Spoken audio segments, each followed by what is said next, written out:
Assistant Professor of Agriculture Extension and Communication at Anand Agriculture University. I'm an organizing secretary for today's event. On behalf of Anand Agriculture University, I would like to extend a very warm welcome to every one of you for attending today's important event, Fish-to-2030 and Startups. As we all aware, India is the second largest producer of fish in the world and contributing around 6.3% of the global fish production. In India, the fishery sector is the major industry employing around 16 million people and occupies a very important place in socio-economic development of the country. Due to the COVID-19 pandemic, lockdowns have brought the blue economy and especially the small-scale fishery sector in India have dwindled due to the disruption in fish catch, market, and supply chain. Now, the question is how we need to proceed with the new normal for the development of blue economy. How we can save the livelihood of small-scale fishery sector, and what are the startup opportunities are there for young generation. These all things will be discussed in today's lecture.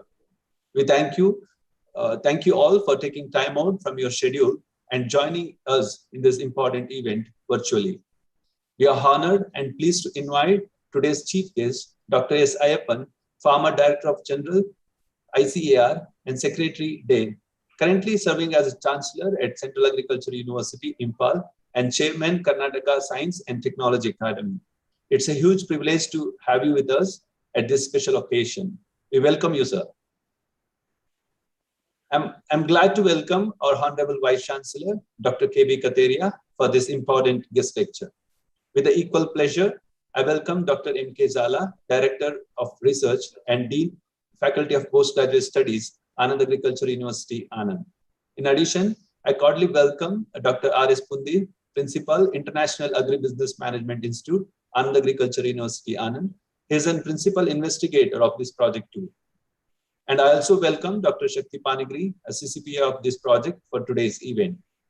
Now I request Dr. R.S. Pundi to brief about the project activities and for the introductory remarks. So Pundi, sir. Thank you, Dr. Vinay, for a brief about these programs and mainly about Dr. Ayyappan Sahab, our DR Sahab.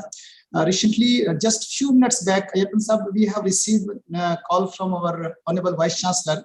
He is very much here, but he is very busy with some other meeting. So he'll be joining little later, maybe, sir. So he has conveyed the regard towards you especially and for success of this lecture series, because more than maybe number of students, more than 900 participants have already registered for this online programs. So, sir, he will be joining little shortly. So, at this moment, in this series of fisheries market intelligence and environmental sustainability, particularly in this lecture by a great person, stature Dr. Ayyappan, on Fish-to-2030 and startups, under NAHEB CAST project of Anand Agriculture University, Anand. First of all, I also welcome, though Dr. Vinay has done this all customary things, Dr. Ayyappan Sahab. Dr. Ayyappan Sahab is, cannot be gainsaid that you are an institution in agriculture sector. And we have heard you and we have learned many things about you and your contribution, not only as nowadays the Chancellor of Central Agriculture University in Imphal, but when you were this former secretary there and Director General ICAR. Listening you, sir, is an opportunity for all of us, particularly the PG scholars and faculty members, for refining their teaching and research agendas. You know, sir, very well that this NAHEB CAST project, its focus is on improving the quality of teaching and research. And for that, we need the persons like you who can give the perspectives and definitely some observations which can help us designing the new projects and also can help in teaching and eventually improving the overall academic system, sir. We are very fortunate to have you, sir, with us. And also our Honorable Vice Chancellor is there very much, sir. He is always pivot for this project. And whenever we meet him, interact with him, it is a blessing and his guidance are going a long way with us in making this project a successful. Our Director of Research and Dean PG Studies, sir, we have only one sentence for you. You are an academician and administrator as well as a professional par excellence, sir. Working under your stewardship is no less than blessing, and we are learning every day many things from you, sir. So with these things, and also welcome all my colleagues, Dr. Jhala, Dr. Lad, Dr. Shakti, Dr. Vinay, and all mainly the participants in this program, sir. In this lecture is very, very important, sir. As Vinay briefly told, sir, we know, sir, that the fish sector or fisheries sector is very important, but yet it has not been exploited, mainly in terms of food security, livelihoods, and of course, in foreign exchange earnings, sir. We are reading these things, but understanding these all issues, how to tap this potential from a person like Ayyappan is really a great opportunity, sir. So with these things, as far as this project is concerned, so mainly for those who are joining first time this program or this kind of capacity building programs from AU Anand, and especially to Ayyappan Saab, sir, this project we backed this Anand Agriculture University, Anand backed this project under NAHEP CAST in 2019, more than 2 years back, on the theme of establishing a Center for Agriculture Market Intelligence. You know, sir, today the basic problem of the farmers, not unlike that of in 60s, 70s, and 80s, this is a marketing problem. And within marketing, sir, market intelligence plays a very, very significant role in that. So to help the farmers, this center, we got this centers, and center is doing very well. And even in the first maybe evaluation from World Bank and ICR, this center has been rated quite high among in its categories. So as far as specific activities are concerned, apart from other activities like infrastructure development, the center has its own building, but two major activities are there. One is research related, other one is capacity building. Under research activities, there are 4 basic objectives. One is price forecast, demand and supply for major food items and allied sectors, mainly the fisheries, livestock, and food processing. This is very, very important, sir.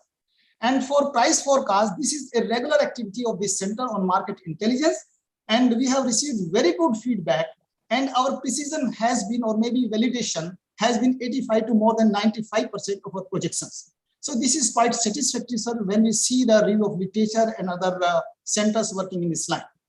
So second objective is on international trade, to understand the global intelligence without which the not only farmer is secondary, but the policy makers and the traders cannot take informed decisions. So we are foreseeing, apart from other things, identifying the markets and addressing the issues of qualities on international trade. We are having some studies on that. Next one is on marketing, including the market institutions. Our focus is on ENAM and other institutions. And the fourth objectives in research of this project is on FPOs and commodity markets. You know, today the basic problem of our farmers, who are small and marginal in majority, maybe 85%, is to increase or to enhance their bargaining power. And FPOs are those institutions which can help them doing these things. And the focus of the policies is also on that area. So we are trying to address this issue through our research by conducting some research. So more than 18 studies are going on under this project, particularly IFSAN, for your information. And some studies are on the verge of completions. And shortly, maybe within next 6 to 7 months, we will be able to complete most of the studies. So in the same way, sir, we are having capacity building programs, and more than 50 capacity building programs centric to PG scholars and faculty members have been conducted under this Center on Agriculture Market Intelligence at our universities. And we have received very good feedbacks on that, sir. So these are few things, though many things are also there, which we would like to share with you, because we are here to listen to you, sir. Listening you today is an opportunity once again to all of us to understand some perspectives. And mainly, sir, I would request you to also touch upon some of the researchable issues which can become the base of some of the projects for scholars, maybe the PhD scholars, master's students, and faculty members in this very, very important area of fisheries sector, sir. With these things, sir, once again, I welcome you, my Director of Research, and all the participants. And with these things, sir, thank you very much. And over to you, Vinay, please. Thank you so much, sir, for briefing about our project activities. Ayyappan, sir, actually, our participants are joining through YouTube live stream. So they are not visible in the Zoom podium, sir. And actually, the participants are faculties, PG students, undergraduate students, farmers. It might be surprising to know that the farmers also participating in this event, and entrepreneurs are in the biggest number also. So put together, more than 900 participants are registered for this program. Now they are seeing us in the YouTube live stream. Now I request Dr. Shakti Panikri to introduce today's chief guest, Dr. Ayappan sir. Shakti. No need, please. Thank you very much. We'll move on. Thank you. Thank you. Next. Oh, 1 minute. 1 minute, sir. दरकार नहीं अपना आगे बढ़ी बा धन्यवाद sir. आगे बढ़ी. Okay. Sir, you can. So we are excited and we are listening to you, sir. And now the session is yours, sir. Please go ahead, sir. Thank you very much. Very good morning to all of you. And please excuse me for this delay caused by the traffic in Bangalore. I apologize for this. Honorable Vice Chancellor of the Anand Agriculture University, Dr. K.B. Katiria, very esteemed Director of Research and Dean of Postgraduate Studies, Dr. M.K. Jala, the Principal of the International College for Agricultural Management and the convener of the project, Dr. R.S. Pundir. Am I audible? Yes, sir. Yes, sir. Very well, sir. It is audible. Pundir. And then all the colleagues associated with the NAHEP, Dr. S.R. Panigrahi, Dr. Y.A. Ladd, Dr. Vinay Kumar, and then I believe a large number of our esteemed students, and also the farmer friends and the ladies and gentlemen. Good morning to all of you. Greetings on this occasion. And I would like to thank the Anand Agriculture University for giving me this opportunity to be with you for about 1 hour on this occasion. And as Dr. Pundir mentioned, today, main problem of the farmer. Earlier, farmers used to talk of water, farmers with regard to problems, seed, then fertilizer, several things. But then today, the moment you ask any farmer, what is your problem? He says it's market. And you grow more, you don't get a price. You grow less, you don't have a market. So there is no quantity, to command the market. So this kind of a conflict that our farmers are in, whether it's rice or wheat or milk or fish or meat or egg, it goes on and on. So in this context, it's very appropriate that the Anand Agriculture University has taken up this project of agricultural marketing as a focal point under the NAHEP of ICR. I congratulate the Anand Agriculture University also for many things, coming to AAU for more than a decade. And every time I used to go there, it was a learning experience in many things. Even as early as a decade back, you were the pioneers when it came to agri-entrepreneurship, agri-business. Whatever we talked of, everything came from Anand Agriculture University. So you are the premier university who gave the lead for many things, and it's very appropriate that you are operating this NAHEP also on agricultural marketing. And for the last 2 years, your accomplishments, achievements, and the praise, appreciation that you have received are absolutely deserving. And I would like to first, on that count, congratulate the Honorable Vice Chancellor, the Director of Research, the principal and the convener of the project, and everybody associated with the project. With these words, I would like to share a few slides on this occasion. I hope, are they visible? The slides are visible? Yes, sir. Okay, I hope it's on full screen also. Yeah, it's on full screen also. So yes.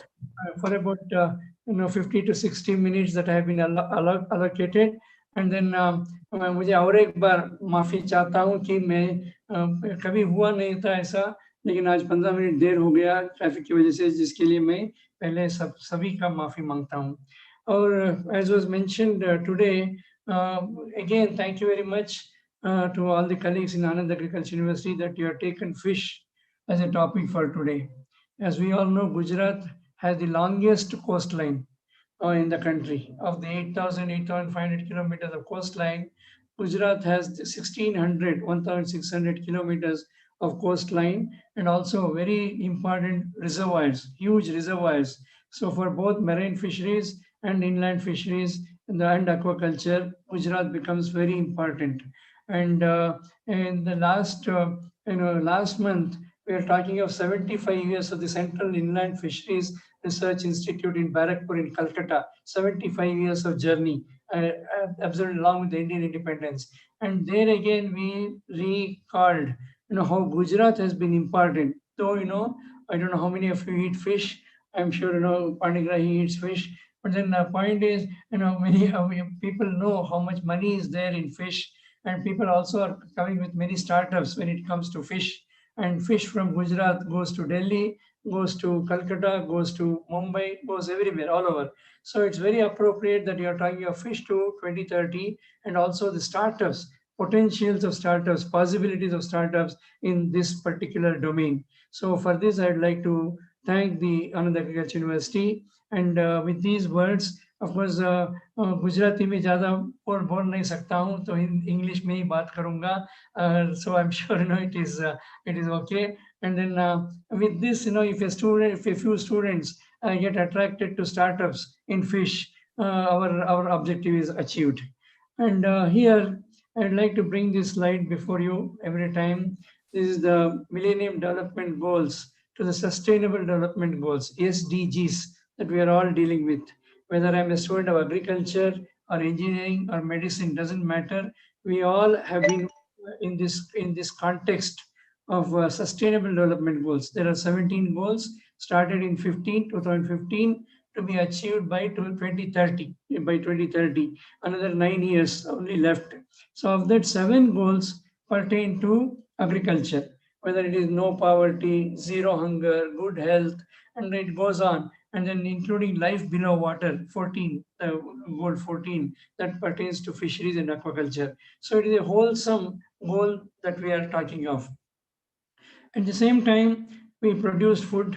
75 years of Indian independence, we produce so much food, so there was no problem. But the coming decades and years are going to be critical, because now we are asked to provide very clear proof of what is the ecological footprint that we are leaving whenever we produce food. Now this has become important. How much water we consume, how much energy, and what is the carbon footprint we leave. Of course, in case of agriculture, it's also a source of carbon sequestration. We also take so much carbon dioxide, but still, so that is one thing. And the water budgeting. So these two have become important. So the food, water, energy nexus or the crisis have become important in our food production systems. Colleagues and friends, I don't want to dwell too much on some of the issues, but then definitely climate, hunger, and food have become important in any of our discussions. Today, it's about 760 crore people, that on the planet Earth, and of that, at least 10% are facing hunger. And then in the global South, that is South Asia, particularly, that is India, Bangladesh, Nepal, Bhutan, and so on. So here, 57%, we are talking of healthy diets. While cereals, carbohydrate is important, energy is important, protein is also equally important. And that's where we talk of commodities like milk, meat, fish, egg, pulses, and so on.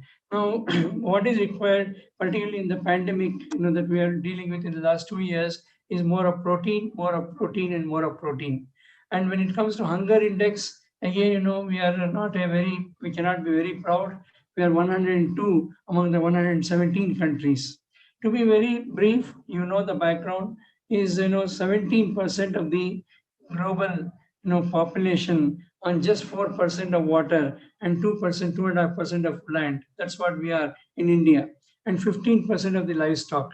Again, Anand Agriculture University, earlier as a composite university, you dealt with all the components even now. And then your main contribution has been in the dairy sector. And then that's where we are talking of the livestock population. And each one has a potential for startups.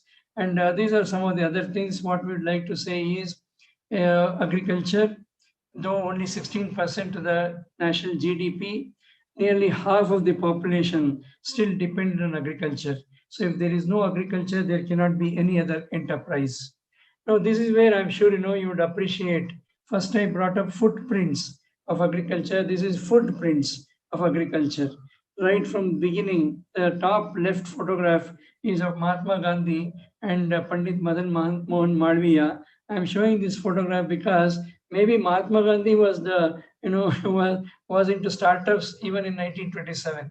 He came to the National Dairy Research Institute in Bangalore. He underwent a 2-week program of dairy training in Bangalore. Whether it's very amazing that that Mahatma, as early as in 1927, he came for a 2-week dairy training program. Friends, all everybody on the webinar, you would appreciate the kind of place he gave for agriculture aspects and so on. So from then on, all the leaders, whether it was blue revolution or white revolution, till today, the leaders of the country have been placing a lot of emphasis on agriculture. And with the present leadership, in the Honorable Prime Minister, the startups have taken up a major emphasis, major platform. Today, startups are being talked of as a revolutionary possibility in agriculture that requires new doses of new technologies. Now, these are the some leaders that I would like to again mention. Norman Borlaug, the only Nobel laureate in agriculture globally. Professor Swaminathan Sahab. Again, these are the people whom we should remember when we talk of agriculture and other things in this country. And our own Korean, right from there where you are sitting in Anand. The kind of only day for yesterday was his anniversary, death anniversary. We all remember, and then we keep on remembering all the time. Then this photograph, maybe you don't not know much. This is Professor Hiralal Chaudhary. He bred the first fish, induced breeding of fish in Cuttack in Orissa in 1957. So that was the starting point for aquaculture, the blue revolution that we talk of. So these are the leaders, both political and technological leaders, that we would like to remember on this occasion. Very quickly, I would not go into details, but today what we are with regard to food production is about 300 plus million tons of food grains. 300 million tons. We have crossed 300 million ton mark. Rice, wheat, and so on. Also pulses. We are almost there. What we require, about 25 million tons. So this adds up to 303. But don't forget 210 million tons of vegetables, fruits, milk, 188 million tons, meat, and when it comes to the topic of today, fish, nearly 14 million tons. Now the press always talks of only the food grains. We are at 300, 290, 300 million tons. But then this is where I would like to mention, we are not producing only 300 million tons of food. It is actually 900 million tons of food. 900 million metric tons of food. As I said, food crops, horticulture, dairy, all put together. And that's where this country has self-sufficiency in food, diverse food, at the same time, a lot of raw material for processing. Now that is the point of discussion today. What more can happen in secondary agriculture? Till now we talked of production agriculture, only produce. But today we have to talk of processing, value addition, and then also the quality assurance, food safety. All those have come into the food spectrum. And we were talking of many things, like that's how I'm in a webinar. I'll just call back. I'll call back. Kindly, that's something. So now, as I said, we have been producing so much food, but then now the challenges are climate change, biotic stresses, then migration. Migration, you see, city all the time we talked of rural to city migration. That means rural to urban areas. But first time in the last 2 years in the pandemic, we saw people coming back from cities, from Mumbai back to villages, from Delhi back to villages, like this. So this migration all the time that is happening. Now when people have come, youngsters, so many people have come back to villages. Of course, in a way it's good to happen because we needed more energy in agriculture, but they want new vocations. They don't want to look at traditional agriculture. People keep asking me, is it only sowing, plowing, and is it that? But then we have so many more things in agriculture to talk about. And that's where we are talking about transformational changes in agriculture. Now, we also talk of, when we talk of these things, diversified agriculture, people have been talking of, how much is the income levels. As you know, the more of discussion today is into doubling farmers' income. So the recent study, a monthly income, across there are different variations. For example, in Gujarat, it could be as much as 8,000 rupees per family per month. This is per month. Whereas the national average is about 6,400 rupees, 6,500 rupees. Anyway, the point is, it is not more than, when we talk of a farmer, annual income, a family, it is not more than 1 lakh rupees. That is the average. But in Gujarat, it could be a little more because with dairy and all that. But the point is how to enhance these income levels, how to bring in more capacities to our farmers. And that's where we are trying to doubling farmers' income. So our recipe has been to integrate more of integration, diversify, and then cluster the farms and then cut costs as much as possible, cutting costs on fertilizers, on inputs, whatever, then enhance the input use efficiency. That's where research is all about. Dr. Pundir asked what are the researchable issues. Today our researchable issues are mainly with regard to reducing costs of cultivation. It could be cultivation means it could be crops, it could be milk, it could be fish, whatever. Can we enhance the efficiencies?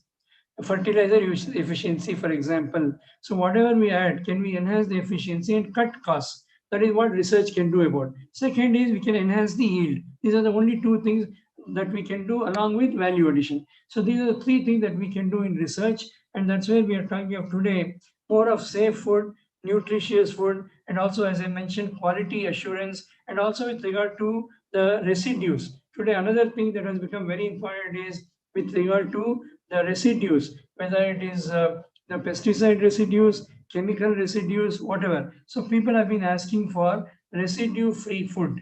And Anand Agriculture University, I'm aware, has done so much work on this aspect of quality assurance and food safety. And it's in all aspects, terrestrial food, aquatic food, and so on. Now, that's where people are talking of smart agriculture. Now, farmers tell me there are smart cities, smart telephones, everybody is smart. Why can't a smart farmer be smart? And that's where we're trying smart farming, weather smart, water smart, nutrient smart, so knowledge smart. Today, what Anand Agriculture University can give to NAHP is knowledge-based agriculture, from seed to market, end to end. Now, when you talk of market intelligence, that's what the farmer wants to know after a lot of all the drudgery, after all the efforts for his produce, whatever it is, whether it's tobacco, for example, in that area, or it could be groundnut, whatever. He wants the best price to be realized, and that's where we are trying of knowledge, based agriculture, and that's where a lot of startups can come in. It's not only the production agriculture, but it's to the end of the farming chain, supply chain, as we talk of, and then you can also take on to the demand chain. Now, friends, with this background, what we are talking of today, what we are seeking today is more from less for more, starch to protein to health foods change, and it's a lot of stress agriculture, the issues that are going around the country, and that's where we want more of secondary agriculture, value addition to come in. Also, specialty agriculture, a continuum of agriculture to food, to nutrition, to health, to environment and employment. If employment is not there, no sector will attract people. So that's where gainful employment is very important. At the same time, One Health, from soil to plant to animal to man. And this is a composite health link that we are talking of. So for all these, what is required is more of youth to come into agriculture and more of skills to be developed. So what is the future of farming looks like 2030, 2050? If 70% population comes to the cities, and then we also expect that what we are producing today, at least 70% more food to be produced. Kindly appreciate this problem. The land is going away, in terms of real estate, water is reducing, labor is becoming difficult, but we have to produce 70% more food. So if agriculture is not there, no other sector of economy can flourish. And that's where we are talking of diversified farming, from field crops to livestock to horticulture to agroforestry. And then whatever you require, food, feed, fodder, fiber, fuel, everything has to come from agriculture and agroforestry. So now coming to the exact title today, title of the topic, that was the background. Now, fish to 2050, fish to 2030, and so 2050 may be a too long a projection, but still some projections that have been made are this is with regard to global production. Today it's about 179, 180 million tons, and we have two methods of having fish. One, we catch fish from the nature, and second is we culture fish, and then we get it from the sea and from the freshwater. So we have four different categories: marine, inland, capture, culture, and that's where we have all these. So global capture and global culture, and today it's about $400 billion of fish that goes around the world. And when it comes to per capita consumption, about 20 kilograms per person per year at the global level, and the employment more than 100 million people all over the world. Now the projections are by 2050 it could be 9 billion people, 900 crore people on this planet Earth. Indian population easily 170 crores, 1.7 billion, and global fish production should be 240 million tons. And Indian production, I'll come to it, it's now, as I told you, 14 million tons. It should become 30 million tons by that time. So that's where we are talking of an aquaculture. Aquaculture will be the main thing when it comes to Indian fish production. Also, it should bring at least 20 million tons for the total. Now, very quickly, what does India have in terms of fisheries resources? As I said, coastline 8,000 kilometers. We have what is called as exclusive economic zone. That means from the coast, how much area is ours, economic zone, and where we can freely fish. That is about 2 million square kilometer. Then I'm not going to details, but then we have this reservoirs, also important, in Narmada, Tapti, in Gujarat, the river systems and the reservoirs, about 3 million hectares. Similarly, ponds and tanks. So, and also brackish water between the sea and the inland. So, so each of these presents a resource for fish production.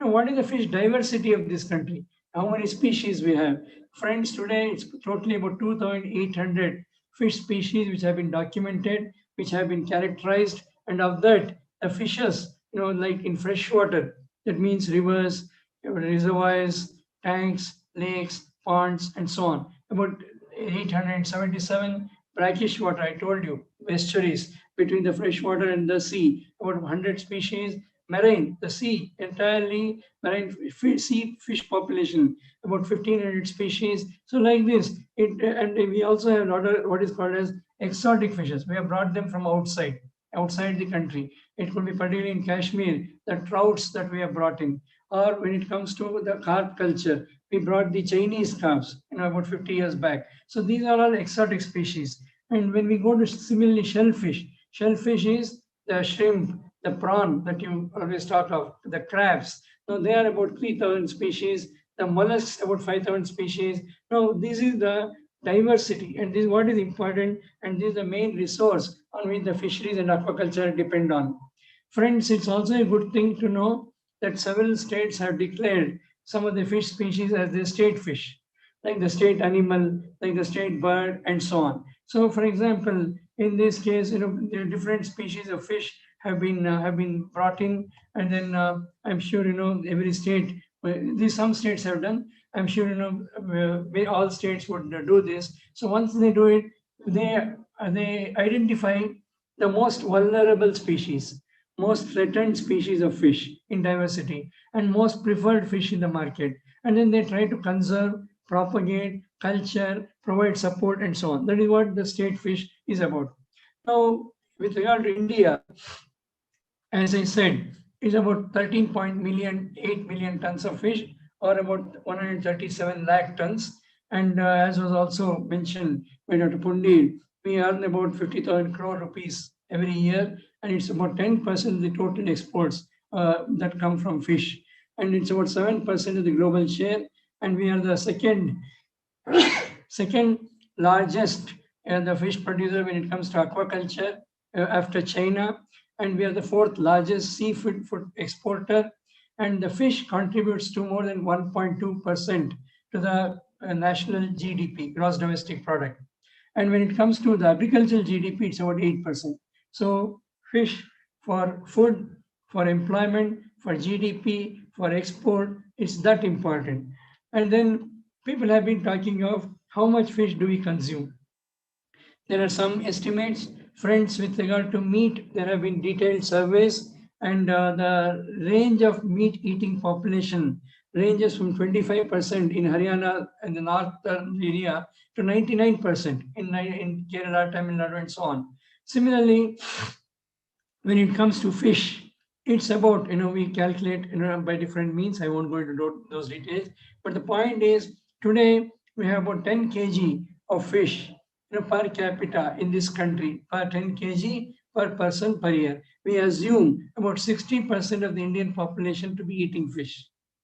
So with this assumption, yeah, I told you the global fish consumption is 20 kg. That means there is a potential for doubling fish production easily. That kind of market exists. Now, what are the food eating habits of this country?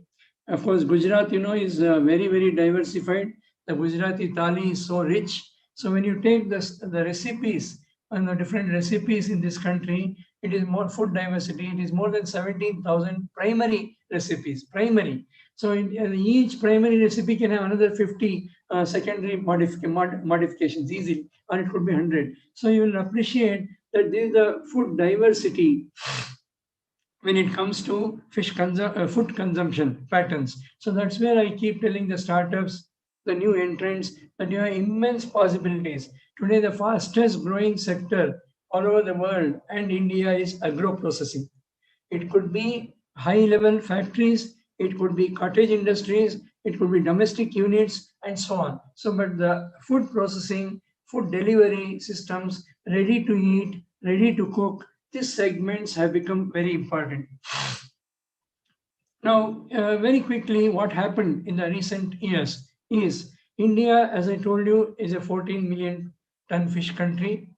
And about 15 years back, a National Fisheries Development Board on the lines of NDDB in Anand was established in Hyderabad. And only last year, for the first time in the history of the country, a separate Ministry of Fisheries has been formed. Earlier, it was a part of the Ministry of Agriculture. Now it is Ministry of Fisheries and Animal Husbandry, Dairying. Then three large schemes that came up in the last 5 to 6 years. One is Blue Revolution with 3,000 crore rupees in 2015. Fisheries and Aquaculture Infrastructure Development in 2018, 7,500 crore rupees. The Pradhan Mantri Matsya Sampada Yojana in 2020, only last year, with 20,000 crore rupees. Now, these are the three major pushes that have been given to fisheries in the country. Also, the blue economy. Blue economy is a much bigger blueprint for the entire Indian Ocean led by India. It includes fish, but it also deals with the minerals, the energy, and several other aspects, nutraceuticals, and so on from the seas. And also, we have an integrated National Fisheries Policy 2020 at the center. Now, these are some major things that have happened in the country in the last 6 years.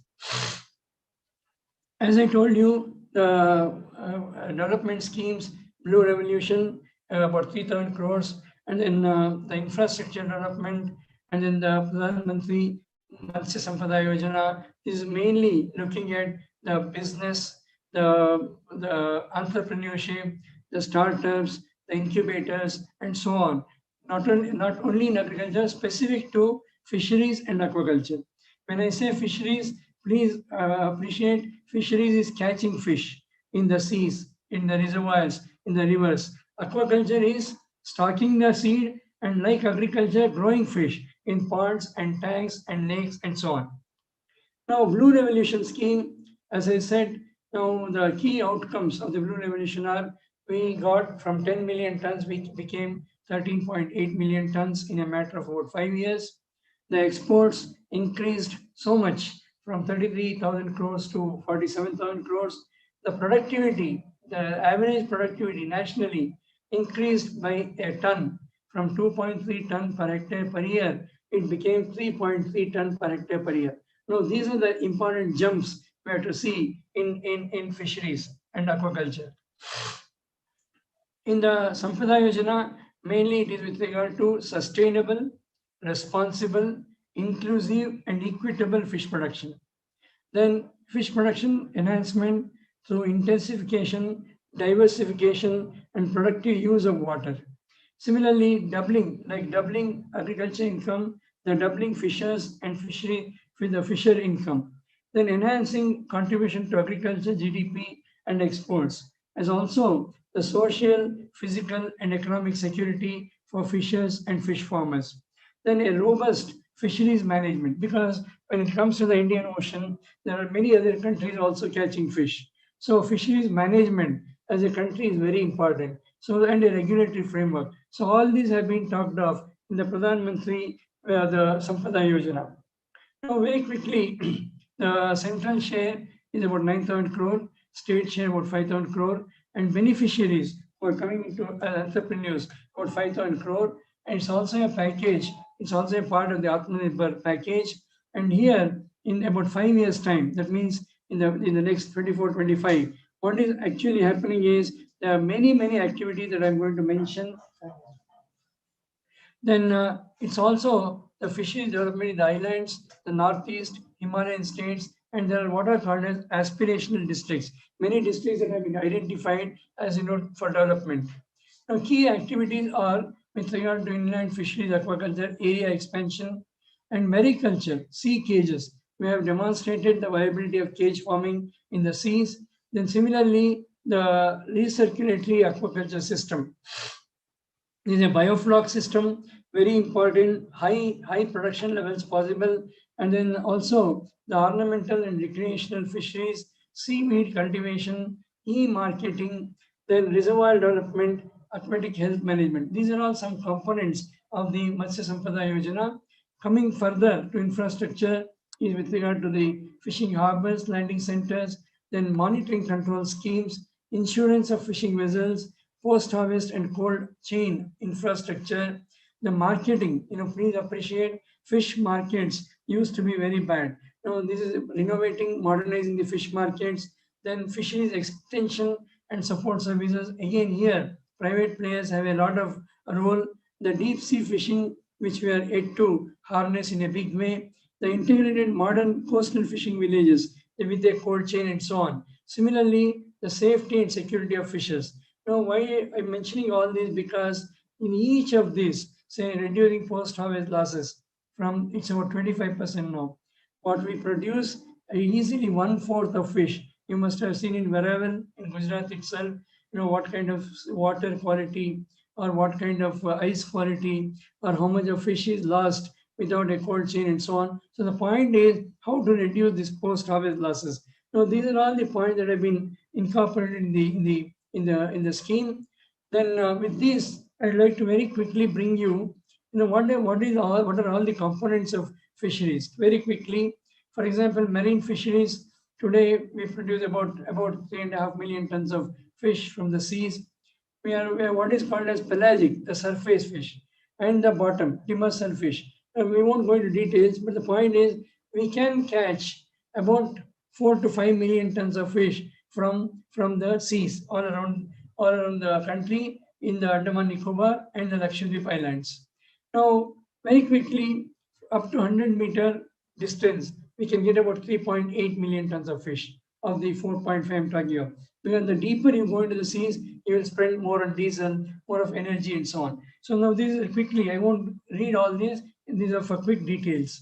Now, when it comes to aquaculture, it could be coastal aquaculture, mariculture in the sea. In Varavel itself, we had demonstrated cage farming of lobsters. The Siddhi community there was involved and then they were greatly benefited. Or it could be freshwater aquaculture or it could be cold water aquaculture. Very quickly, mariculture or some of these species, it would be including pearl farming or important species like cobia and big fishes. These are all very big fishes, minimum 500 to 700 rupees per kilogram in the market. Or the oyster farming that can be done, or it could be mussel farming. These are all the high possibilities demonstrated in the coastal areas. Or it could be in Goa, for example, the mariculture that goes on. Or this is what I talked about, these are in Varavel, the lobster culture that happened there. And maybe in some of the western coast areas, the sea cage farming. So with this, the next possibility is deep sea fishing, going deep into the seas, and then where we get it's a multi-day fishing, go into the sea for 10 to 15 days, and this is another possibility and possible in Gujarat also. Or the marine cage farming, I showed you the photographs, and where I showed you the photograph. High possibilities all along the Gujarat coast to take up this, and there are specific schemes from the center and the state to go in for cage farming, highly profitable. Or it could be seaweed farming in Bhavnagar area. A lot of potentials have been demonstrated. Seaweed farming, and from that we can get agar, algin, nutraceuticals, all these possibilities. And this is where is a special push for seaweed cultivation. As I mentioned, it could be for biofertilizer, it could be for nutraceuticals, and absolutely these are business. These are already come into business. Now, what is happening today is mariculture is only 0.1 million ton production. Dr. Pundir asked what all could be further researchable issues. It could be hatchery seed production, important species of phobia, and I won't go into details because those who want details can come back. And these are important fish species. Or you can produce what is called as pathogen-free seed, that is or it will be recirculatory aquaculture system, integrated multi-trophic aquaculture, or biomitigation. See, in case of cities, a lot of sewage coming in, people are coming in for aquaculture for reducing the pollution. That is biomitigation. So then feeds, many people asking for good quality seeds. So in this context, what we are talking of is artificial ocean fertilization, high value compounds, low volume, high value species, more species to be domesticated, integrated water management, value chain, fish as health food, aquatourism. Again, a big thing happening in aquatourism or aquarium reforms. Friends, when it comes to coastal aquaculture, along with the paddy, along with all these, what is happening is this kind of a wherever there are saline stretches, saline tolerant paddy varieties, and there are animal stocks which can grow in thrive well in saline areas. Now these are the things along with mangroves that we are talking of, and these are the fish species and the shrimp or the prawn that you might call very profitable. 4 lakh rupees income per acre per season. Per season is only 4 months time. And we have identified in the potential areas, for example, in Gujarat itself, 12 lakh, more than 12 lakh hectares. And similarly, it goes on. So this kind of a picture of more than, as I said, more than 10 lakh, more than about 10 million hectares that could be brought into brackish water farming. So important species of shrimp, and then also the kind of costly fishes, high value fishes that have been grown in the coastal areas, or diversification happening in lobster farming, crab farming, or these are high value species called the gropers, the sea bass, and these are the species that people are taking to in cage farming. Now, people are also talking about organic aquaculture. Can we do organic aquaculture? To some extent, without using any fertilizer in the pond? That is possible. Then again, we are talking of the carbon footprints in fisheries and aquaculture. So when the cyclones come, we are so saddened every time. The recent cyclone in Gujarat also, we have seen the kind of damages that has been done. So it happens all along the coast, east coast as well as west coast. Now the disaster management measures, and along with that, what are the mitigation measures and what are the recovery mechanisms when such damages happen? Every time it is the fisheries and aquaculture that get hit most, and it is also the sector which recovers fastest. So this is what is important. And in this context, we also talk of carbon sequestration, how much carbon is being taken away. I am telling this because carbon budget, carbon trading, carbon economy is becoming very important, and farmers are asking for carbon credits. So when we talk of new agriculture, marketing, high value agriculture, these are all very important. And these are something like gas emissions from the ponds that we keep estimating. And there are many types of shrimp farming: low cost, low input, modified, zero water exchange, absolutely no water exchange. We don't depend on the tides to come in. We have recirculatory systems, or it could be inland saline soils. In Gujarat also, when we go to Bhavnagar side, Jamnagar side, lot of lands which are saline. Now what can we grow there? Salicornia is one seaweed that is available in that area, very high value. Or it could be some of the aquaculture practices that we keep talking of. And also low saline water, these are the aquaculture technologies of low saline, the freshwater fish that could be grown there. Or it could be high saline technologies as we go very close to the seas. These are again very high value species, not less than 500 rupees minimum, and it could go to 1000 to 1200 rupees per kg of fish. I have seen pamphlets being brought from Gujarat to Delhi market, iced, and then commanding such prices. It would be seer fish, it would be pamphlets coming from Gujarat, and the high-end economy in Delhi asks for Gujarat fish, and minimum payment is 1200 rupees. And then, so here in post-aquaculture, what is happening is we have major estuaries, lot of backwaters, and then people in the coastal areas, more than 17 crore people live along the coastal areas across the country. So here is what is important. Today it's about 7 lakh tons of shrimp. It can easily become 10 lakh tons in the next 3 to 4 years. So high entrepreneurship possibilities, training available, capacity development available, hand holding, mentoring available, continue on a continuous basis. Now coming to culture-based fisheries, these are, for example, Ukai Reservoir, many reservoirs in Gujarat also. So we stock some fish and then catch in big lakes and ponds, or it could be reservoirs. And this is where the Pradhan Mantri Matsya Sampradaya Yojana has laid great emphasis on inland fisheries with regard to quality seed and feed, or it could be the wetlands, and the employment generation is about 4 lakh estimated, and ornamental fisheries again in the backyards of the houses, it could be again about 7 lakh employment generation estimated. Now the reservoirs and wetlands, at least 10 lakh hectares to be brought under or brought into active cultivation. In that, pen culture is there.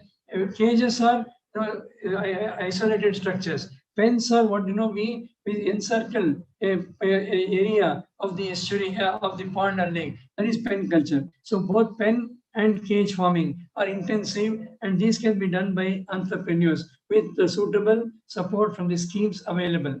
Or for example, cage culture in the reservoirs. These are some pictures of cages in Jharkhand, and easily done to be done, could be done in Gujarat. This is the upcoming area of this is close to the markets. Wherever reservoirs are there are important cities and towns, and very easy to transport fish, and revolutions are happening in cage farming in reservoirs. These are pictures of cage culture. You see, these are units along with these are self-sustaining. People keep the brood fish, breed the fish, rear the fish, culture the fish with the feed mill, and then cold chain they take to market. Possibilities. And then next is more crop paragraph. Again, a component of the Sampada scheme, and seed provided. And these are the structures, recirculatory systems happening within, maybe many times within the compounds of the houses. When it comes to freshwater aquaculture, 3 major crops and 3 exotic crops. Exotic crops there coming from, these are the Chinese crops. Now very quickly, I will just mention a few stages where the entrepreneurship can play a role. This is seed production, from the production of fry and fingerlings, or it could be, we used to breed fish only once during monsoon. Today we breed the same fish 3 to 4 times a year. Like the dairy cattle, we have the built cryopreserved for improvement, or it could be catfish. Catfish, this is another diversification happening, high value fish, or it could be the freshwater prawns, or it could be, as I said, these are giant prawns that are coming in. There is a unit of freshwater agriculture right in Anand there. You can get some guidance over there. Or the pearl farming, pearl culture. Many entrepreneurs took training, and they are today producing these pearls from in small ponds, in small freshwater ponds. Or integrated farming, with the dairy, with the piggery, with the poultry, with the duckery. Wherever you have a pond or a water body, you can get into this. Or these are examples of the cage farming in reservoirs. You see the fishermen taking fish from the cages in the reservoirs to the market. So these have become fish festivals. Now, when it comes to integrated aqua parks, is another thing that's being talked of, where you have the fisheries cluster, the brood and the seed, and then at the same time you have the cold chain. At the same time, you have the incubation, the startups, incubation, all this in one place. These are the aqua parks that are being designed, and these are innovations happening in fisheries aquaculture. Now, ornamental fish, till now we talked of food fish. The ornamental fish is another possibility. We import a lot of color fish or the ornamental fish. Now, this could be a lot of import substitution as also diversification. You don't require huge areas for this. If you have half an acre with a water source, it is possible. And then these are some very important species. Just for example, costly fishes. If you undergo a few months of training, it can become a huge business venture. For this, again, the Sampada Yojana provides all kinds of support, from seed to the certification. The certification is important in ornamental fish, and also the support systems that are required there. Then this is what is being talked of up to 2030. Can we go to, see, we're only about 500, till now about 500 crore worth ornamental fish trade. Can it become 5,000 crores in the next 10 years? That's what is being projected. And for the employment from 5 lakhs to 57 lakhs, a 10 times increase. Now, number of hobbies, again, from 1 million, can it become 5 to 6 million? Now, huge possibilities in ornamental fish trade, but we require good training and then a good amount of entrepreneurial input to become successful. Now, aqua tourism, I told you these are some pictures from India itself, Indian villages in Maharashtra, in Northeast, in a part, how people are not only growing fish for food, but aqua tourism is becoming important. If you have, I know you are good entrepreneurs, you can do this. We have engineers, we have postgraduates coming into these kind of ventures. Now, cold water fisheries, I won't talk much about it because these are mainly important for northeastern states and the states like Uttarakhand and Himachal Pradesh. And again, high value fishes are mainstay of the cold water fisheries. Now, friends, fish processing, right, in Veravel we have the unit of a lot of processing that goes on. That is one of the biggest ports from where fish is exported, fish and shrimp. This can also take to the domestic dimensions. It can take to the solar drying, for example, and the chambers and so on. The market, it could be big markets, organized markets. It could be, these are, for example, tela gadis, like, the fish tricycles that go from door to door delivery. For now we have Swiggy, Zomato and all that, but even for the lower end of fishers, we have these possibilities coming in. And then, so this is where, to support all this, a number of policies, right from 81, I won't read all this, but as I said, the recent one integrating all this is the National Fisheries Policy 2020, integrating marine fisheries, inland fisheries, capture fisheries, culture fisheries, fisheries aquaculture, as well as processing and trade, marketing. So it is encompassing all aspects of fisheries from seed to market, as we say in agriculture. Now, these are the policy support systems that we have at this time. So what is the target for the Matsya Sampada Yojana is that from 14 million tons, that is 137, can we go to 22 million tons, 220 lakh tons. Average annual production from 7% to 9%. Productivity, I mentioned 3.3 tons. That's what we are today. Can we go to 5 tons? Exports, about 48,000 crore, 50,000 crore. Can we go to 1 lakh crores? Post-harvest loss, can we reduce from 25% to 10%? Employment generation, about 15 lakh. Can we go to 55 lakh? Now, these are the targets. And in the next 4 to 5 years, it calls for a huge public-private partnership. I won't go into these details. I already mentioned that this is the breakup of the exports. But then point is, what we are today in fish, what can we become? Friends, today we are about, as I said, 14 million tons. In the next 3 to 4 or 5 years, can we become 22 million tons? and by 2030, the target is 25 million tons of fish. So from 14 million to 25 million tons of fish, and from where we get this, that breakup is also given from marine catch, from mariculture, from inland catch, then coastal aquaculture and freshwater aquaculture. So these are the possibilities, and again entrepreneurship there. Now investment opportunity in aquaculture. People can keep asking where all they can invest. It's in aquaculture core, whether it's saline or reservoir cage, marine sea cage farming, seaweed, ornamental. I mentioned these. Similarly, in support services, the brood banks, hatcheries, aquaculture inputs. Inputs is fertilizer, feed, machinery, and so on. Multiplication centers, nutrient breeding centers, contract farming. Like in agriculture, today the contract farming is operating in aquaculture also. Feed, cage, recirculatory systems, and so on. Similarly, in value chain, handling, fish handling itself, cold chain, ice plants, till now, there were big ice plants. Now they are talking of customized ice plants in rural areas, district centers, and so on. Then processing infrastructure, modern markets. The National Fisheries Development Board provides incentives that you can modernize, you can build, like others, like build and operate and transfer. That mechanism is available.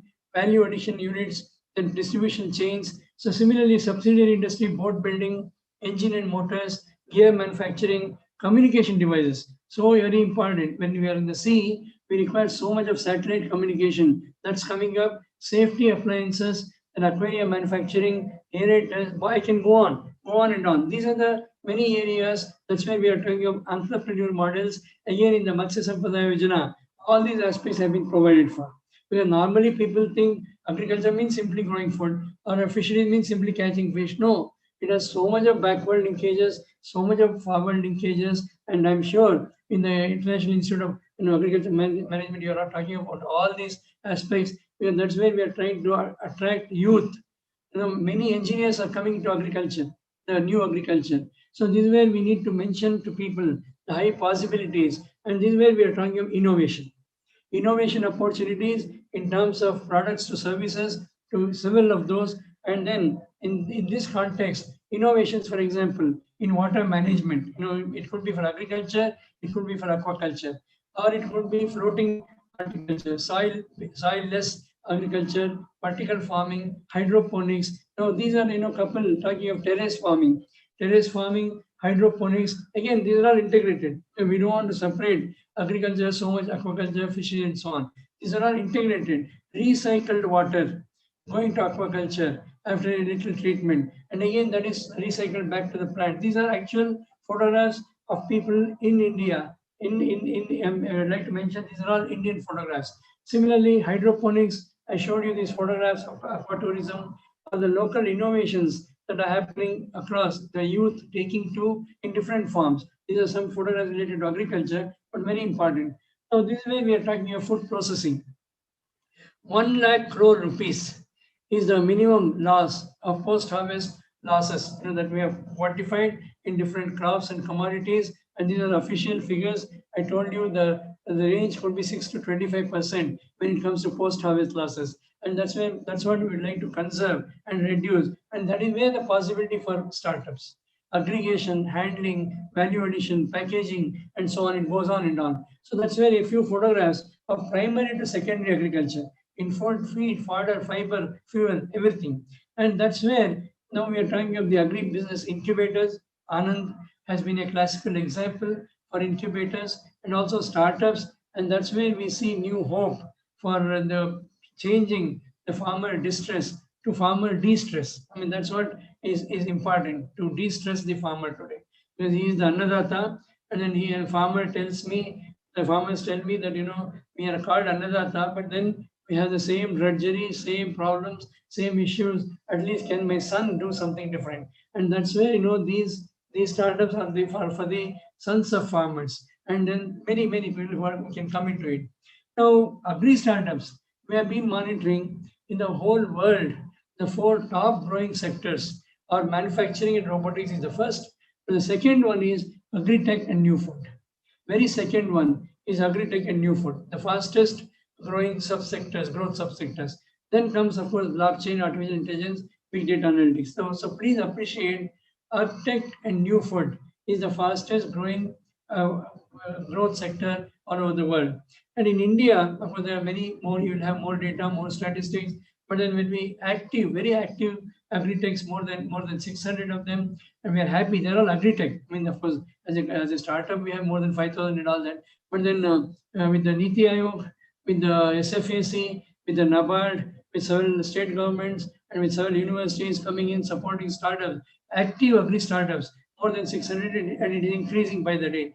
We are happy that many government policies, whether it's Startup India, Atal, Aspire, they all have enabled more and more of startups. Now, we took up, a survey, a study under NABARD with regard to startups last 2 years. And, they provide the missing links. Now, agriculture has been going on for 5,000 years in this country. But then the point today is there are several missing links. For example, in the agri value chain, efficient products, then, binding the farmer and the consumer. So then transforming the Indian farmers, or, the globally benchmarked sustainable agri enterprise systems. Now, these are all, you are seeing the photographs. These are colleagues from Pune, from Bangalore, and so on. And all are engineers, admittedly, all are engineers who have got into agri-tech. The middle photograph is important. Two brothers who recycle municipal waste, plastic waste into seed trays. Very, very interesting. Whole morning they go, early morning they bring the the plastic waste, and whole day they recycle. A very small unit. And similarly, our colleagues from bigger units of startups. Then this is what at this time people have been asking for: new technologies, fusion of new technologies. And that's where we are talking about big data, the Internet of Things in farming, the GIS remote sensing, the image processing, digital farming, artificial intelligence, deep learning, blockchain, sensors, agrivoltaics is another thing, solar energy, or in the genetics, genomics, CRISPR is another thing. Please believe me, there are many startups I can see in Bangalore, Hyderabad, Pune, and Chennai. They are getting into genomics. I mean, that's again another startup coming in agriculture. And this is the agri robotics, and plantation crops. Very difficult to harvest. It could be anything. Labor is becoming a problem. So this is where we are talking about robotics and sensors. And in the agri robotics system, it could be many systems that we are talking of. It could be input subsystem, production, processing, marketing, support, and so on. Because youngsters keep asking about the possibilities and potentials. And let me tell you, it's a $20 trillion industry when it comes to agribusiness all over the world. And many components I have been talking about it: agri-food inputs, warehousing, logistics, trading, processing, food retail. I won't go into details. I would suggest Dr. Pundir and Dr. Vinay Kumar, this PPT can be retained and can be circulated. If people are interested, they can go through this. But these are the possibilities. So I'll be brief as we go along. Now, these are innovations, farmer innovations. We call them as innovations. Friends, you please see whether it's in Assam or in Bangalore or in Cochin, terrace farming, or in some other places in Pune. Now, these are the youngsters who are talking of innovations and then new things that can happen in agriculture. And then, for example, this is with regard to coconut, just drilling a hole and having a screw cap, and he charges 5 rupees more for each coconut. This is innovation. Or in case of water bottles, instead of plastic water bottles, using bamboo water bottles. Now, these are things that are happening in case of startups. How much time do I have more, Dr. Vinay Kumar? Dr. Vinay Kumar? Sir, we have a time. There is no issue. Okay. Now, this is case of bamboo water bottles. These are innovations, and startups are very, very interesting because the government machinery many times cannot reach the remote corners. But our student friends who have gone back to villages, they see a new resource for innovation. So that's what is very interesting. And then as we go along, the global priorities in agri-tech are today bioscience, data-enabled agriculture, then automation robots, logistics, agri-processing, then it could be crop modeling solutions, all applicable to fisheries and aquaculture.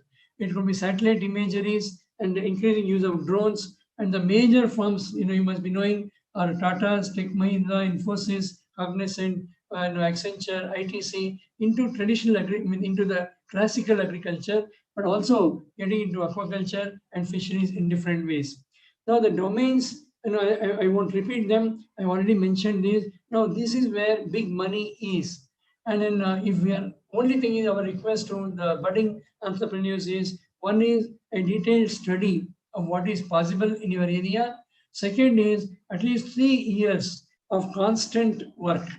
But many times I have seen startups giving up after 1 or 2 years. No, that's not possible.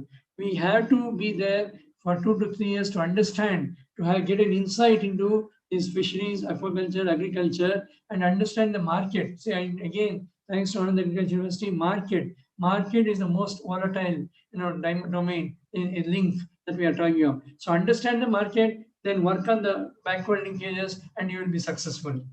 And we, as I said, we studied 100 plus agri startups. Most of them were into agri-tech. Some of them were aggregators. Some of them into online marketing. Some of them into inputs and consultation. Even support services were another dimension. And then I just mentioned this. Then many of them were self-developed. What was important was at least 89% were self-developed and then modified. That's important. In 2 to 3 years' time, they learn all the, I don't want to say tricks of the trade, but they learn all the nuances of the total supply chain and demand links. So then they become successful. Then we also looked at their operation. See, most of them were 1 to 3 years. Then some of them were 3 to 5 years, and some of them were 5 to 10 years. That's why I said, we should keep a target of 3 years to learn, and then you would become successful. And then also we are seeing from where they're getting the money, financing. Some were self-financed, many borrowed banks, and then private banks, self-banks, and so on. But then I would like to say some of them nowadays there are angel investors, who would not ask for interest on the loan, but they would have a share of the profit that you would get. So this is how the financing went on in the early startups. And similarly, the marketing and scale up, we looked at direct marketing was one of the strong links for them. They organized the supply chain so well that they went to the market, almost went to the market directly. And today you have all the tools with you. It includes fish, right from auctioning in the landing centers or harvest centers in case of aquaculture, up to the retail market, up to the door delivery. People have been monitoring, and these have become very, very, very interesting, and it's also earning them so much money. And these are a few people, but they're setting pilots and models. Now, I already mentioned the activity areas in case of fish. Similarly, these are activity areas in case of general agriculture, also related to fisheries. And the issues I can understand. Many people come for discussions with regard to funding, then also with connecting with right business partners, then some clarity on regulations. What are the regulations when it comes to, for example, it could be APMC, it could be other regulations related to aggregation, or it could be whether can we go beyond the state. So many startups keep asking, I would like to go beyond the district, beyond the state. Now, what I would like to mention is, see, in this country, every district is so large. So even if we address one district, we don't have to be apologetic. It's good. We can make good business. Then we can go. If it is a universal product, we can go across the state. But if it is a specific product, better to stick to the district where you are more confident, and later build up. So these are something that we just wanted to. Agri data is another thing important. Then nowadays certification, IP protection is also becoming important. So in knowledge of all this, it becomes important to be a successful entrepreneur. So friends, very quickly, what happened in the domestic market in the last 2 years, COVID-19? There were varied impacts, not very, very serious impact on agriculture and aquaculture. Migration, I told you. Then many people were worried whether they could create a stable market, domestic market, then develop a taste for diversified products. For example, if you sit in Vadodara, when a consumer comes to a retail outlet, fish retail outlet, once he is habituated to a species of fish, he would come for the same fish again and again. But what happens in fish and aquaculture is, one day we bring one type of fish, second day another type of fish, So there is no constant supply. So we keep suggesting to our colleagues, keep a constant supply of fish. If it is 50 kg of pomfret, if it is 100 kg of seal, if it is 25 kg of whatever, you keep provide that. Otherwise, if the consumer does not get that, after second day he won't tell. That's why many of our retail outlets have failed. So we should create that consumer confidence and provide that constant supply with a customized cold chain. Because fish being so perishable, unlike food grains, you please understand our problem. After 6 hours, the fish goes stale and it goes bad. That's where is all the risk about. But if you keep it iced, yeah, it goes on for 3 days, no problem. The Andhra farmer, why he is successful from a place like Vijayawada, he takes fish to Calcutta market, to Bangladesh, to Nepal, to Bhutan, because of a successful cold chain. Nothing very sophisticated, just changing ice. Every 8 hours, they change ice and they reach destinations as far as 3 days ahead. So kindly look at these cold chains, hygiene, good packaging, and you can create Gujarat fish. When Delhi also many times we have talked, why not a Gujarat brand fish? When a good like that pomfret, the uniform size pomfret, we don't get anywhere else in the country. So you can create brands for for Gujarat fish. So these are something that we just want to mention. And live fish is another thing coming up in containers, recirculatory systems. People are taking live jinda machli, so le jate hain. So these are something that are possible. And the way forward is last few slides is with regard to innovation platforms. Can we have more innovation platforms? And then interacting with the scientists, maybe in the university and wherever.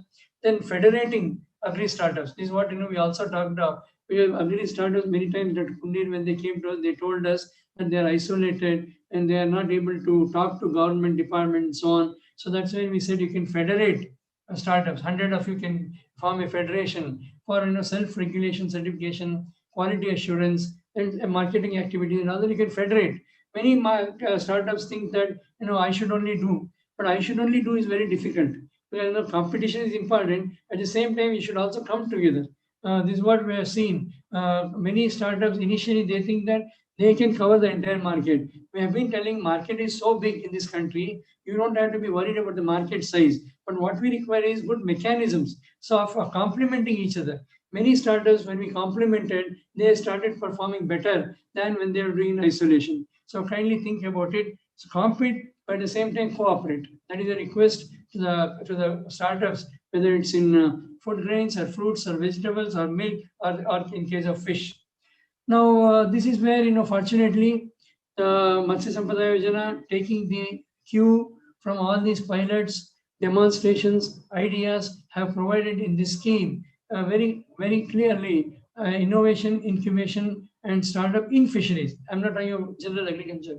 In fisheries, this model has been put in. About 1 lakh employment has been foreseen, and our youngsters can come use this platform. With these words, I thought I should bring in a few aspects of fisheries, and then what are possible in startups in fisheries and aquaculture, a flavor of it only. And at this stage, I would like to immensely thank the NAHEP, the Anand Agriculture University, and all colleagues associated with this endeavor for giving me this opportunity. I'd like to thank the audience for your kind patience. Thank you very much. Thank you so much, sir. Indeed, to listen to you. If somebody is not at all from agriculture or maybe the fishery sector, after listening to you, definitely he will be educated in a number of ways.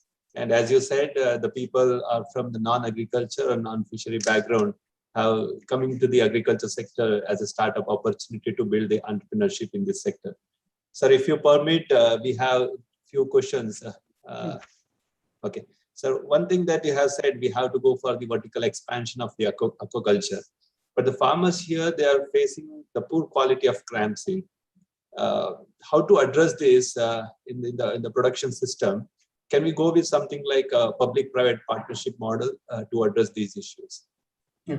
Thank you very much. Acute shortage of seed. Sir, poor quality of clam seeds, particularly. This is actually poor quality of seed material. Seed material. Yes, sir. Yeah, right. Yeah, thank you very much. That's what we have been talking of. Earlier, the traditional seed market was only Calcutta. In fact, Calcutta market provided as far as it could be Chennai, it could be Coimbatore. So the seed went only from Calcutta. But now, with several models of hatcheries coming in, carp hatcheries, it could be stationary hatcheries, it could be mobile hatcheries, it could be all kinds of eco hatcheries that are coming in within a cost of 3 to 5 lakh rupees. If there is a water source, it could be a tube well, it could be an open well, it could be a pond, perennial pond. With any of these water sources, one can easily set up a good carp hatch, including provision for keeping the brood fish. We require about half an acre to 3/4 acre, a pond for keeping the brood fish. That is mature fish, and including that. So within 3 to 5 lakh rupees, we can easily establish hatcheries. Of course, there are government schemes, lot of government schemes that provides for subsidy, loan, and all that.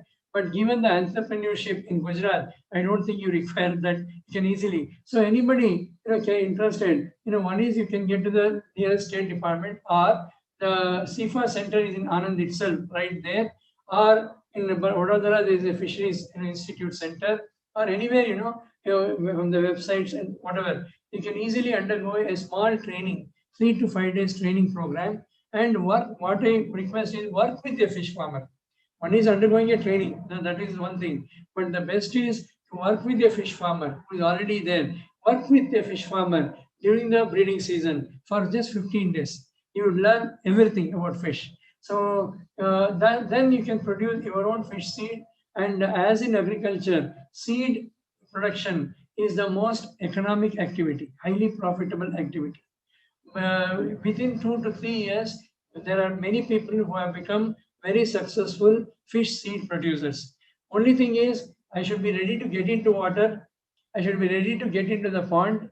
Second-hand aquaculture will not do. We have seen many landlords who would lease the water body or the land or agriculture. Then they come and say, agriculture mein paisa nahi hai, kheti mein paisa milta nahi, agriculture is not profitable. I have been telling those who are involved in agriculture 24 hours, no farmer has lost in this country.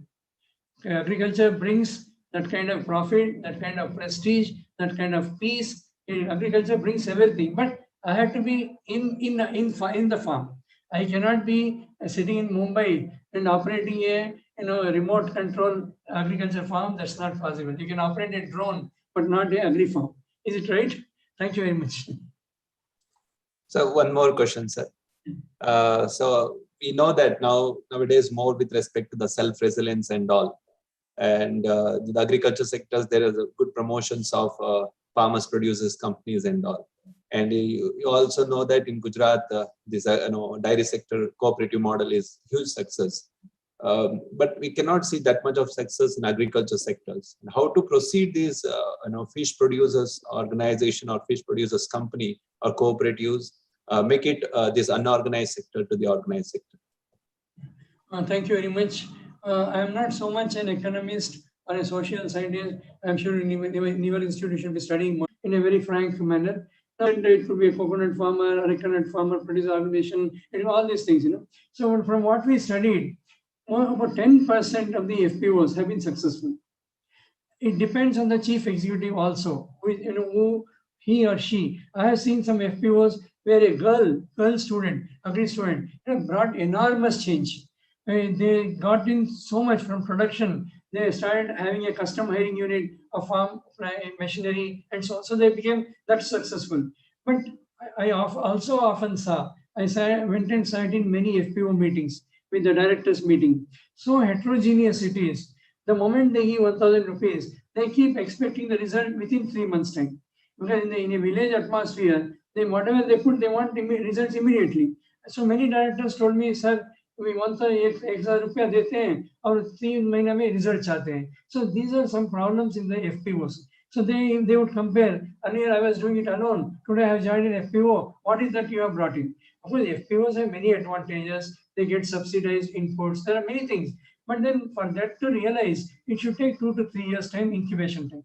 That's what I told startup also. I told the FPO also. 2 to 3 years to become appreciate and become successful. So that patience is still not there in many of our rural clusters. So that's where we talked about, because heterogeneity, and then I will do. I mean, that kind of my involvement is still there. So in that context, what we saw was startups were a shade better, because startups, they were seeing maybe it is one person, it could be 2 persons, it could be 5 persons, but they went into the field, they started working, they understand the difficulties, whether it is soil testing or it could be crop advisory or whatever. They understood the difficulties, so they start studying in depth. I have seen these people mature so much after one crop season that they're able to talk so differently after one crop season. So that's where we think startup is a new horizon in Indian agriculture, because we have tried all other models. We have tried cooperatives, we have tried subsidies, we have tried all kinds of things. Now we think startup is one new possibility, and I have said in many places, if startups fail, forget about everything. I mean, that kind of a thing. So today we want a new entrepreneurship to come in, and I don't mind saying that we want profit in agriculture today. Agriculture is no charity, because for too many decades we have treated agriculture as charity. Agriculture is business. Agriculture should bring in profit, no hesitation. Every farmer is absolutely a businessman. Otherwise, why would I break my body and put in so much effort if I don't get 20% profit about what I have invested? I mean, that is the least I can expect. My children should go to a good school. My children should get good hospital treatment. Why not? So I should not be doing only for as a subsidiary occupation or just for the domestic. No, it's not. It is absolutely agri-business, and which other the agriculture university has been talking for many decades now. So that, but only thing is that mindset has to come in, and people should say that I should pay for the commodity plus I should pay for the service. Now, if I get food delivery at home, I don't pay just for the food. I pay for the delivery also. But then when it comes to farmer, I don't get to the cost of production. I mean, in spite of all the difficulties. So FPOs is a good model. It should get mature. Surely it will get mature after some years of expertise, some years of experience. At the same time, agri startups might get a fast-tracked mode than the FPOs. Just a opinion. Thank you very much. Sir, one more participant is asking regarding most of the missionaries we are bringing up in the aquaculture, in the marine culture, that's imported from the other country. How we get proceed? What kind of policy supports are there from the government in order to lead to the Atmanirbhar Bharat, in order to the missionaries and automations in fishery sectors too? Thank you very much. Actually, what happened was shrimp farming, because it took traditionally it took roots in the states of Tamil Nadu and Andhra Pradesh. That's where that is the southeast coast of the country. That's where shrimp farming took place. What happened was in the 80s and the 90s, most of the experts who were brought in were from the Southeast Asian countries. They were Thais, they were from Indonesia to some extent, and they were from Malaysia and so on. Now, along with the expertise, because the expertise was brought in, but for whatever reason, a lot of things that also came along with that included hatcheries, feed. Feed was mainly not only initially seed was coming in, then the feed, then the machinery. So today we said, okay, it's a what do you call? I mean, a turnkey project. I mean, people are very interested, and the investors also sitting in Hyderabad or Chennai. Turnkey is very interesting. Okay, I'll pay you 1.5 crore rupees. You set up a farm. So that trend came in. That's how all these things came in. Today also, whoever wants to buy, it's all that kind of thing. But and that's where we are talking of. I'm sure Dr. Jala and Dr. Pundi will appreciate. We have the problem with agricultural plant implements and machinery also. We want so much of more machinery. We have been talking to the local fabricators. You please, design and fabricate. You will have, when the fabricator says, first you show me the market, then I will fabricate. But the market says, you first, saturate the village with that many machineries. Then I will know how efficient it is. So we are caught in this, catch-22 situation. The fabricators will do it only when there is a good market. So when that is so, with agri plant implements, you can imagine with aquaculture, it is still a limited market. But I would suggest, if you are really interested, kindly come to the states of Andhra and Tamil Nadu, study the market, because these are all, these are wear and tear is always there. Please study the market and have a group of designers and fabricators together and have a consortium approach. And then now, for example, cages. When we brought up cage farming, only imported cages were available. Today, I can tell you that half a dozen cage fabricators in Chennai, in Allahabad, there are many people in inland also, in Banaras, for example. And they are making hatcheries, they are making cages, everything. So if you are interested, okay, we can have interaction with these people, and then absolutely market is there. But initially we have to fabricate, demonstrate, and show them the efficacy, show them the profit. Then after maybe 1 or 2 years, then you can establish a good market. Thank you very much. Thank you so much, sir. It's it's like we are feeling like keep on listening to you more and more. So due to the time constraint, and our authorities also have other assignments, I think you're also too busy, even though you have given time for us. Now I request Dr. M.K. Zala, the Director of Research and Dean Faculty of Postgraduate Studies, to present presidential remarks. So over to you, sir. Namaskar, sir. Very respected Dr. Ayyappan, sir, Honorable Chancellor, Central Agriculture University, Imphal, and former DG ICR and Secretary there, Principal and Dean, Dr. R.S. Pundi, his team members, Dr. Shakti, Dr. Vinay, Dr. Lad, and other team members, and those who have joined online, dear faculty members, students, and farmers. I'm happy that Nahid Cast has identified this topic on fish sector, its future with a specific focus on startups.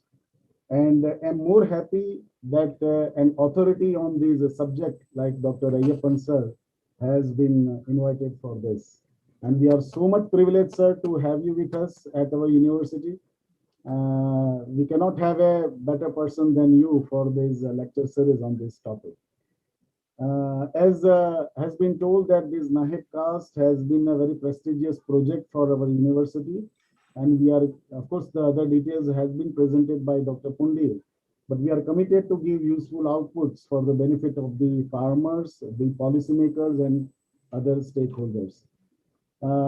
Sir, your presentation can very well be taken as a policy paper for our university, if I can say, for future course of action, what we can take for this sector. Although our university centers are not having those resources like the coastline, like the Junagadh Agriculture University or Navsari Agriculture University has. And whatever work on fish sector we have been doing has been on a very preliminary stage. So your ideas and inputs will definitely help us not only to the university authority, but to other faculty members and students as well. From your presentation, it could be make out that it's not only about the whole India you presented the concerned aspects of fish sector, but even we are happy to know that how good you know about that Gujarat in details, the resources and other things which are available in Gujarat. So many of these details even are known to you. So we are very happy to know about it. You highlighted, of course, the important the privileges of Gujarat in the fisheries sector, like the biggest coastline, huge reservoir also for aquaculture, and where the Gujarat fish goes to what markets in the country. And you highlighted three words: the climate, the hunger, and food. And the slide which I liked the most, sir, in your presentation was with your example of Mahatma Gandhi taking that training at Bangalore in 1927. And right from that picture of Mahatma Gandhi to all the honorable prime ministers of the country and to the present honorable Prime Minister Modi ji, And on the right side, the great normal Borlaug, Dr. Swaminathan sir, Dr. Kurian, and of course, Sri Hiralal Chaudhary sir. And you highlighted those three revolution, the green revolution, the white revolution, and then the blue revolution. So it was a very apt for this lecture series. And of course, those three revolution has really charted the subsequent course of action in independent India. But even if I can highlight the three major other scientific revolution of the modern times in the sense of last century, you can say that three great scientific revolution of last little more than a century which took place. These revolution, three in number, one by one, arose from the discoveries beginning just over a century ago of the three fundamental kernels of our existence. That was one, the atom; the second, the bit, the computer digital binary code; and then the gene. In the later part of your presentation, also you highlighted the biotechnological aspects and the genetical engineering aspects. So the first half of the 21st century, beginning with Albert Einstein's that famous paper in 1905 on relativity and quantum theory, featured a revolution which was driven by physics. And in the 5 decades following this miracle year, his theories led to the atom bombs and nuclear bombs, of course. But side by side, the transistors, the spaceships, the lasers and radars, and most of things were useful to the humankind. And the second half of the 20th century was on IT era, information technology era, based on the idea that all information could be encoded by binary digits known as bits, and all logical process could be performed by a circuit with on-off switches.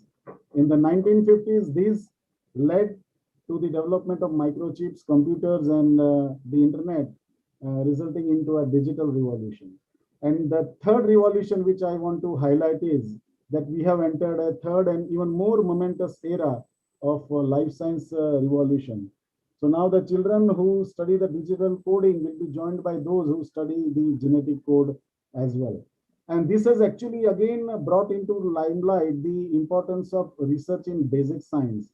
Because see, most of the basic science research, if you see, they were driven out of curiosity rather than application oriented, and which can later on go for the useful interventions which have applications.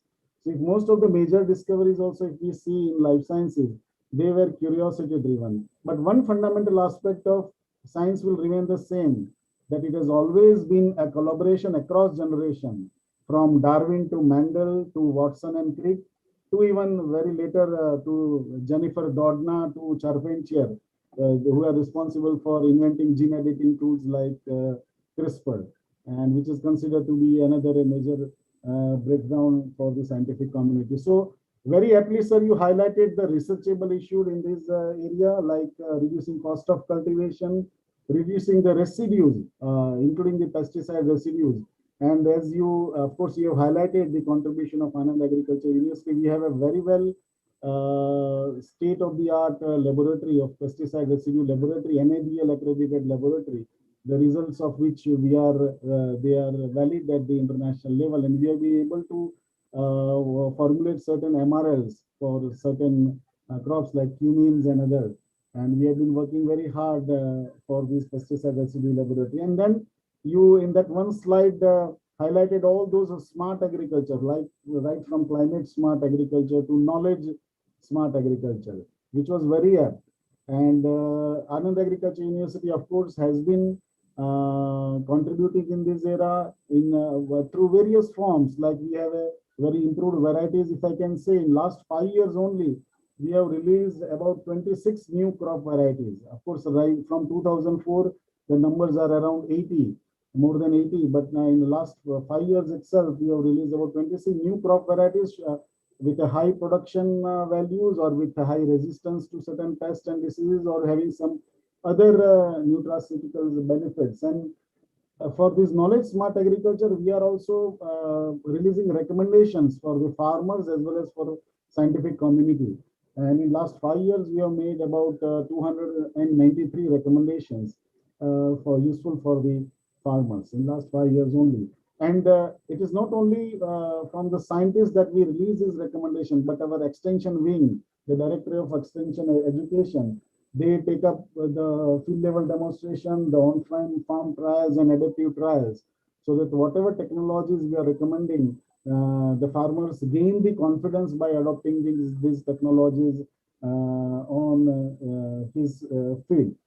So apart from these varieties and recommendation, EAU is known for its Anubhav brand seed material, quality seed production we are doing, and tons of seeds we are directly providing to the farmers, to planting materials in lakhs, and especially after these recent cyclone of Taukte, we have increased the number of planting material, because that demand will be increasing, because majority of the damage was to the horticultural crops.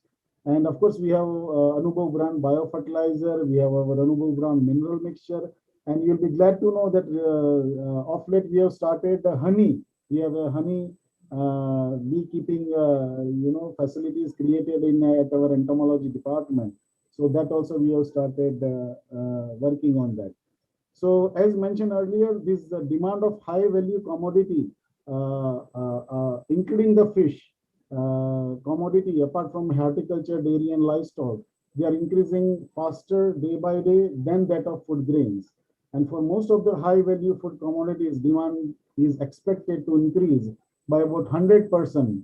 That has been projected from 2000 to 2030. 2030, that demand is going to increase by 100%. But despite of its strong contribution to the national and state economy, the fish sector, 90%, more than 90%, or about 97% of this sector is still unorganized and suffers from technological gaps, as the sir has rightly highlighted, these gaps in both production and even marketing aspects. So which with such a strong credentials in terms of production and demand, the fishery sector offers tremendous opportunity across the value chain through bringing technological revolutions to the problems which are holding back this sector.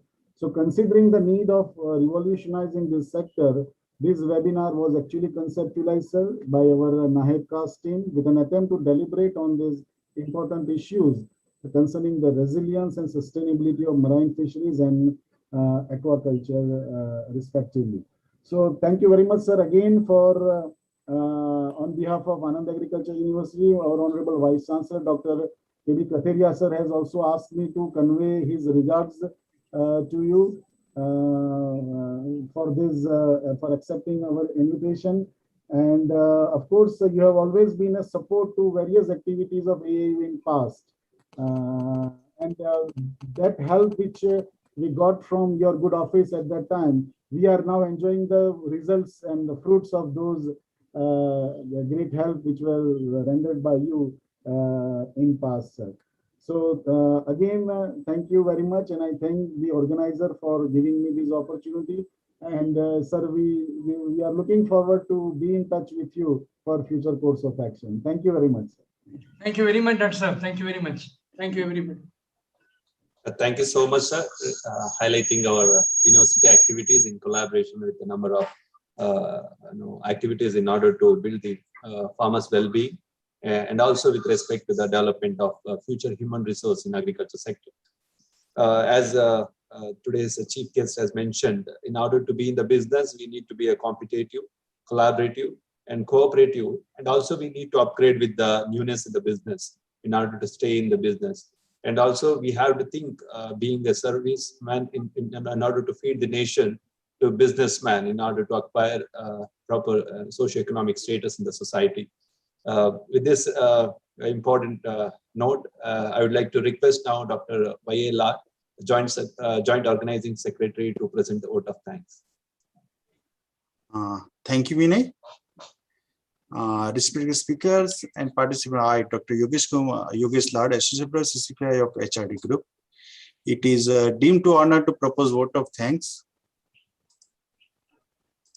Vote of thanks on these occasions that will be making this PCC lecture in such a resounding successes. First of all, I would like to propose vote of thanks to our Director of Research and Dean PG Sri Dr. MK Jala sir for their well wishes. Also, I would like, in the absence of Dr. Katharia sir, given the so many, you can say the well, advising for the event to be happen in a great success. Before that, I would like to the chief guest of the today's PCC lecture, Professor S. Yeppan, Vice Chancellor of Central Agriculture University, Imphal, and the former Director General of ICR, and the Secretary DARE, for his keynote PCC lecture on the, you can say, Fish to 2030 and startup. Sir, your presentation is very excellent. I think it will be helpful for the students on a long run, and it may be provoking for the so many who are the entrepreneur. We can happy to say you that, sir, there are more than 150 participants. So they are either farmer or entrepreneurs who are doing the business for right now, or they are planning. So this lecture will be helpful for them in a long run, sir. I would also like to express my providing gratitude to our Principal University and Principal and Dean Dr. R.S. Mundi sir for his guidance in this PCC lecture.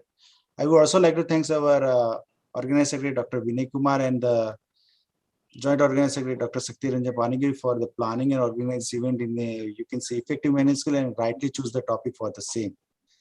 And at the end, I would like to all the participants for their active participation and the supports. There is one announcement for them that on the 15th of September, we are also planning to organize World Engineering. There is a special lecture themes we are organized on the pedagogy from 4th to 5th generation agriculture. So please join on them again. And it is the not the one people, but it is the so of all the team members who are directly, indirectly involved in the making this event such a success. Thank you so much. Again, I would say that this event will be good one, and we can in the long run, sir, we again ask for your help when any few event we are planning in a long short coming event, sir. Again, we require your help. Please kindly guide us for the next upcoming event. Thank you. It is over to you, Vinay, again. I conclude the guest lecture now. I thank you immensely and deep sense of gratitude to today's chief guest. Thank you so much, sir. Thank you. Thank you very much. Thanks, everyone. Thank you. Thank you. God bless, sir. Namaskar. We are really blessed, sir. Thank you.